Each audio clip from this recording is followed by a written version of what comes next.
বিয়ে দিল, ছেলের বিয়ে দিল, এখন বুড়ো বয়সে সে জায়গা জমি ভাগ করবে, তার কতটুকু কি অবস্থা, আম ভাগ করবে, জায়গা জমি যা সম্পদ আছে সে সবগুলা ভাগ করতে চাই ছেলেদের, যাতে পরবর্তীতে আর কোনো গ্যাঞ্জাম না হয়। এখন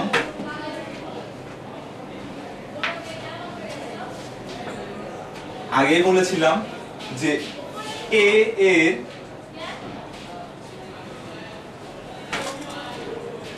দুইটা ছেলে আর একটা মেয়ে। এখন এর এ সংখ্যক আম ছিল, এখন এই এটাকে সে তিনটা ভাগে সমান ভাগে ভাগ করে দিল।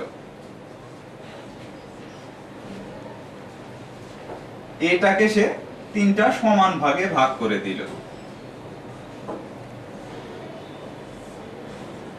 a/3, 2a/3, 3a/3, প্রতিটা ইন্টারভাল হচ্ছে a/3। আচ্ছা, এখন সে দেখলো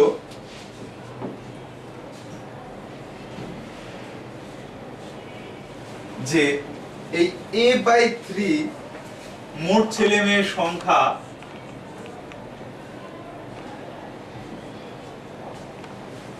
তিনটা, এটা একটা ভগ্নাংশ আকারে আসতেছে। তখন চিন্তা করলো এটা তো আবার আলাদা একটা সংখ্যা, এটা এক্সাক্ট দেখা যাচ্ছে 4 এর উপরে পড়তেছে না, 4 এর মাঝামাঝি কোনো একটা, 3 আর 4 এর মাঝামাঝি কোনো একটা জায়গায় যাচ্ছে। সো তখন সে যেটা ভাবলো, এটা তো তাহলে আলাদা একটা নাম্বার, এগুলোর মধ্যে শুধু 1 2 3 4 5 6 7 8 ছিল, এটাই -1 -3 -2 -1 -0 1 2 3 এমন ছিল।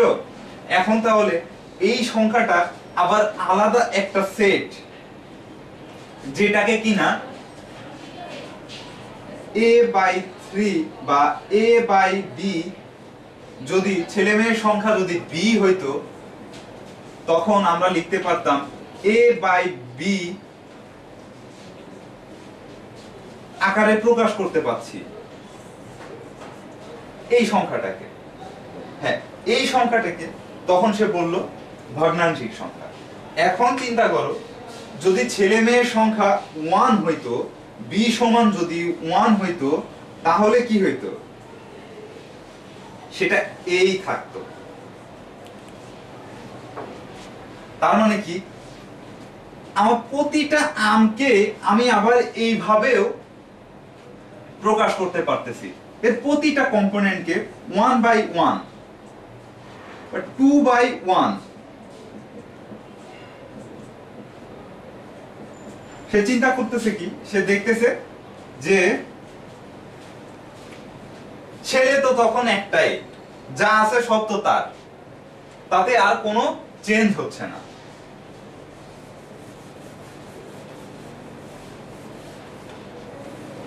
এই ক্ষেত্রে সে দেখলো এদের সবগুলোকে আবার ওইভাবেও প্রকাশ করা যায়। সে তখন আবার নতুন আরেকটা সেট দিল, সে সেটটার নাম দিল কিউ,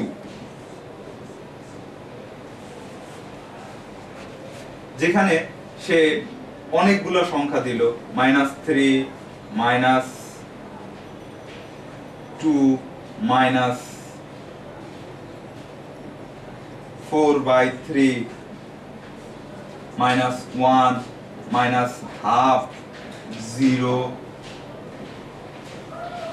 1 0 plus half, sorry,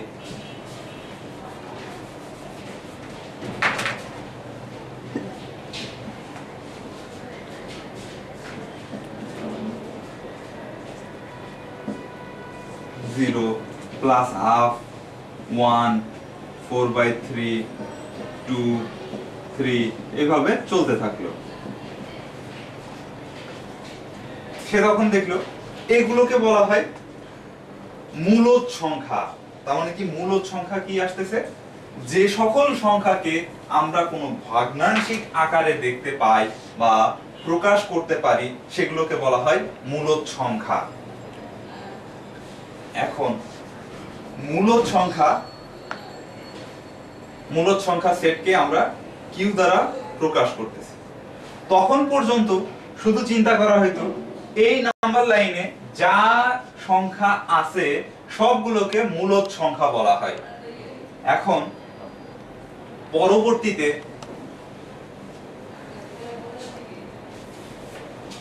দেখা গেল পিথাগোরাসের আমলে আস্তে আস্তে কালের পরিবর্তনে পিথাগোরাস পর্যন্ত চলে আসলো। পিথাগোরাস তো সব সময় শুধু সংখ্যা নিয়েই ভাবতো, সে যা কিছু জীবনে যা কিছু আছে সবকিছু সংখ্যা দ্বারা প্রকাশ করতে চাইতো। তার একজন শিষ্য ছিল হিপাসাস, তিনি এক সময় প্রমাণ করলো, মানে দেখাইলেন √2, পিথাগোরাসের উপপাদ্য থেকে √2 আনলো। 2 এর বর্গমূল করলে দেখা যায় যে 1.41420 এভাবে চলতে থাকে।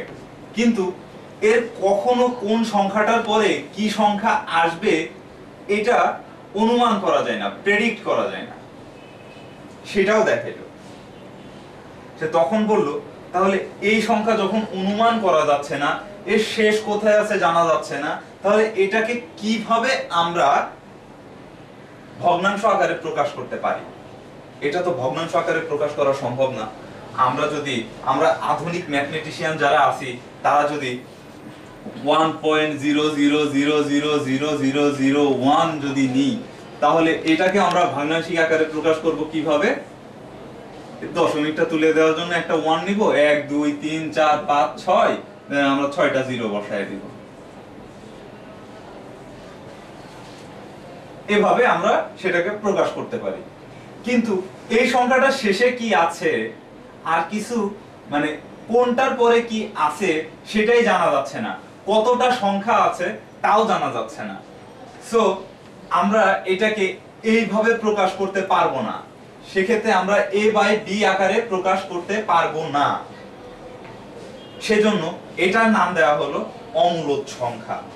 হ্যাঁ, এখন তার মানে কি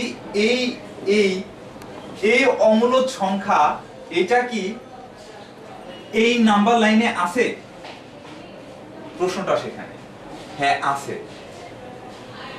দেখা গেল যে হঠাৎ করে একটা জুম ক্যামেরা আবিষ্কার হয়ে গেল, ঠিক আছে? আচ্ছা, জুম ক্যামেরা আবিষ্কার হওয়ার পরে আমরা দেখতেছি কি, আমরা এই জায়গাটুকু যেহেতু ভগ্নাংশিক নাম্বার আমাদের তখন আবিষ্কার হয়ে গেছে, আমরা এই জায়গাটুকু জুম করব। জুম করার পরে কি কি আসে আমরা দেখি।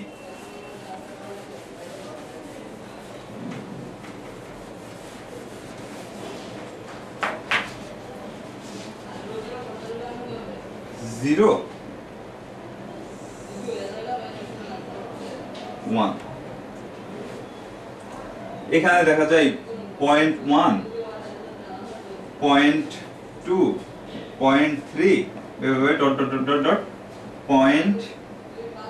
0.9। এটাকে যদি আবারও জুম করা যায় তারপরে দেখা যাবে কি এইটুকুর মাঝে চলে আসতেছে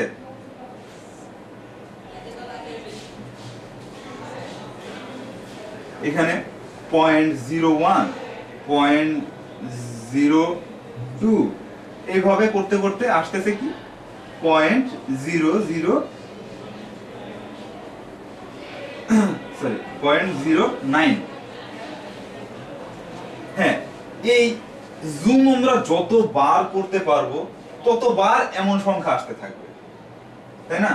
এর মাঝে ঠিক তার আগে এর মাঝেও আরেকটা সংখ্যা আছে নিশ্চয়ই, তারও আরো কাছে আরেকটা সংখ্যা আছে, এরও আরো কাছে আরেকটা সংখ্যা আছে।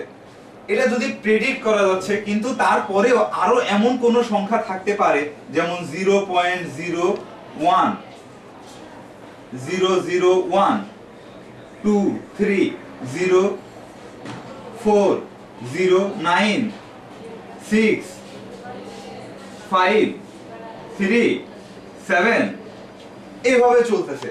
এমন কোন সংখ্যা এর মাঝে আছে এটা চলতেই আছে, যতবার জুম করতে যাচ্ছি না কেন সবকিছু চলতেই আছে, কোনো এর আমি কোনো কিছুই প্রেডিক্ট করতে পারতেছি না কোনটার পরে কোনটা আসবে।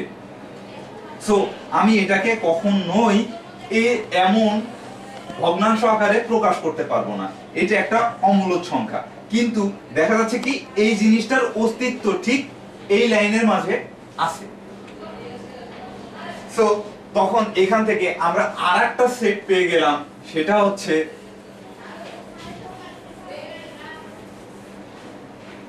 অমূলদ সংখ্যা, যেটাকে ইংরেজিতে বলা হয় ইরেশনাল নাম্বার, বা যেটাকে ভগ্নাংশ আকারে প্রকাশ করা যায় না তাকেই বলে অমূলদ সংখ্যা। হ্যাঁ, এখন অমূলদ সংখ্যা, এখন আমরা টোটাল কতগুলো সংখ্যা পাইলাম?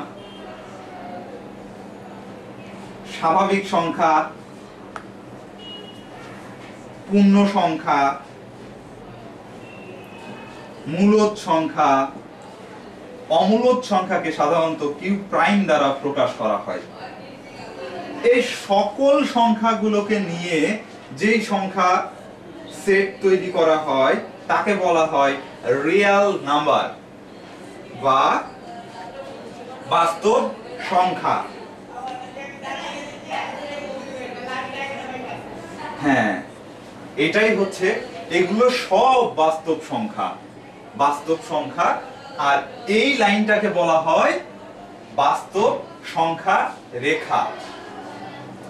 এখন বাস্তব সংখ্যা রেখা আর বাস্তব সংখ্যার অনেকগুলো গুণাবলী রয়েছে। এই সংখ্যাকে অ্যানালাইসিস করলে সেই গুণাবলীগুলোকে পাওয়া যাবে। দ্যাটস মিন আমরা তার আগে এইটার একটা ডায়াগ্রাম এঁকে ফেলি, দেখি কিভাবে